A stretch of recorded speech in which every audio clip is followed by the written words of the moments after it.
इनके पास जाने के लिए पैसा नहीं होता है।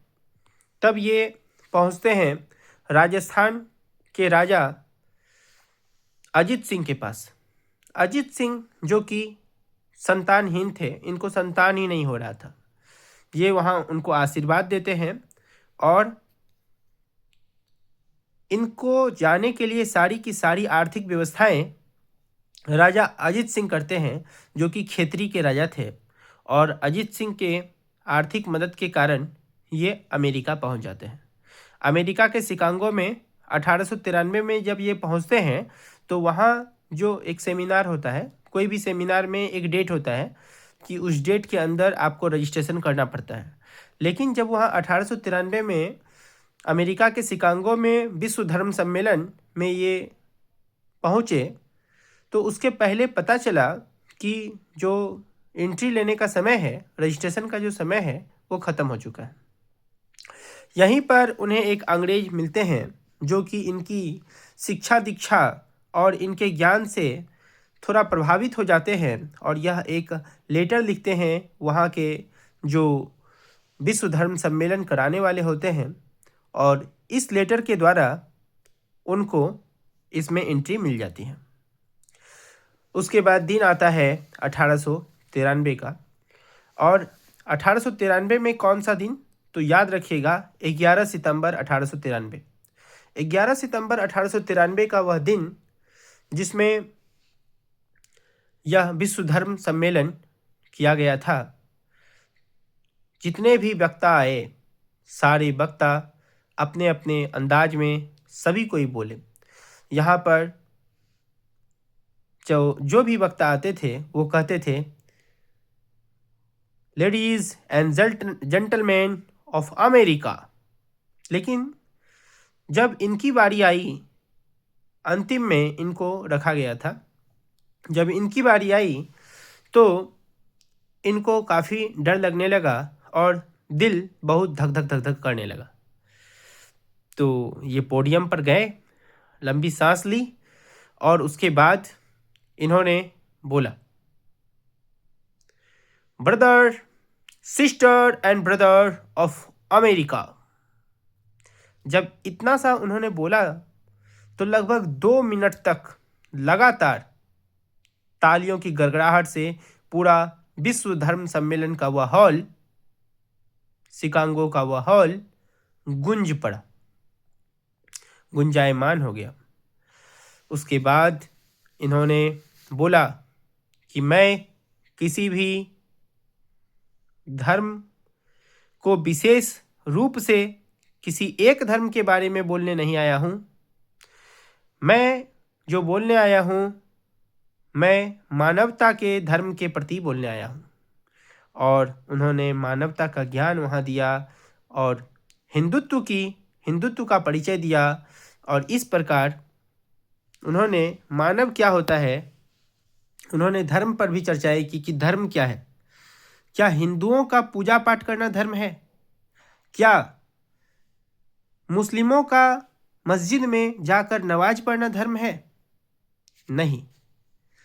धर्म उन्होंने जो बताया, उन्होंने यह बताया कि हर एक व्यक्ति में उसका ईश्वर है और उस ईश्वर को मानना, उसकी पूजा करना, वही सबसे बड़ा धर्म है।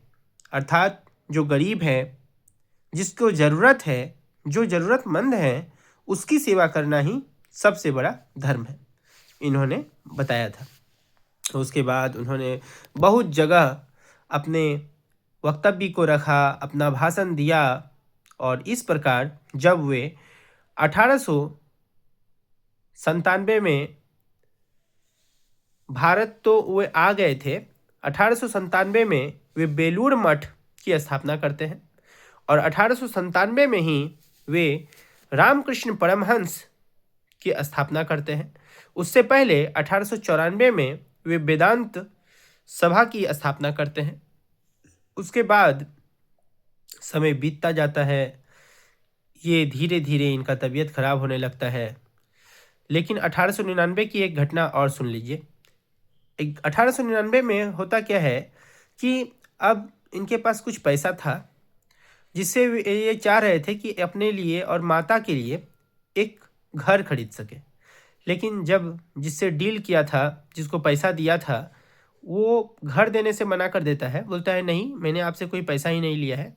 और इस तरह से एक घर भी नसीब नहीं हो पाता है इन्हें, एक छत भी नसीब नहीं हो पाता है। इस प्रकार समय आता है, इस प्रकार समय बीतता जाता है, इनकी भी तबीयत धीरे धीरे खराब हो जाती है। आप जानते हैं कि इनको कितना बीमारी था? इनको 31 से ज़्यादा बीमारी हो गई थी, 31 से ज़्यादा, और फिर भी वे चल रहे थे।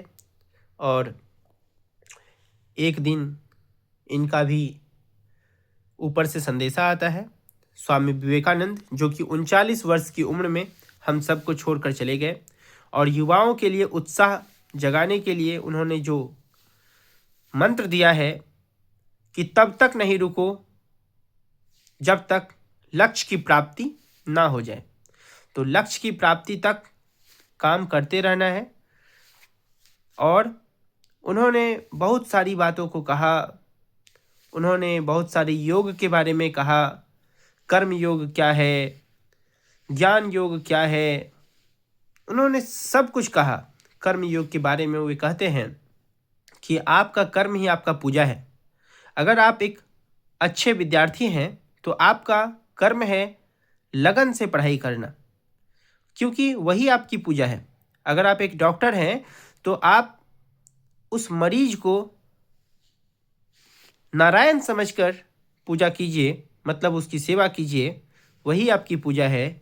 अगर आप किसी भी क्षेत्र, किसी भी पेशे में हैं तो आपका कर्म आपका पूजा है। उस पूजा को, अर्थात उसको भगवान मानकर आप अगर उस काम को करते हैं तो वह जरूर सफल होगा। उन्होंने बहुत सारी बातों को कहा जो कोई खास मनुष्य ही इसे बता सकता है। और नरेंद्र एक ऐसे मनुष्य थे जो इतनी कम उम्र में रहकर इतनी सारी ज्ञान की बातें उन्होंने बताई। आज ज़रूरत है कि हमें, आपको और पूरे दुनिया को उनसे सीख लेने की। इसीलिए सीखते रहिए, करते रहिए और हमेशा अच्छाई का साथ दीजिए। हम आगे बढ़ेंगे अच्छाई के साथ तो भगवान भी हमें अच्छाई प्रदान करेंगे। Thank you so much. Good day.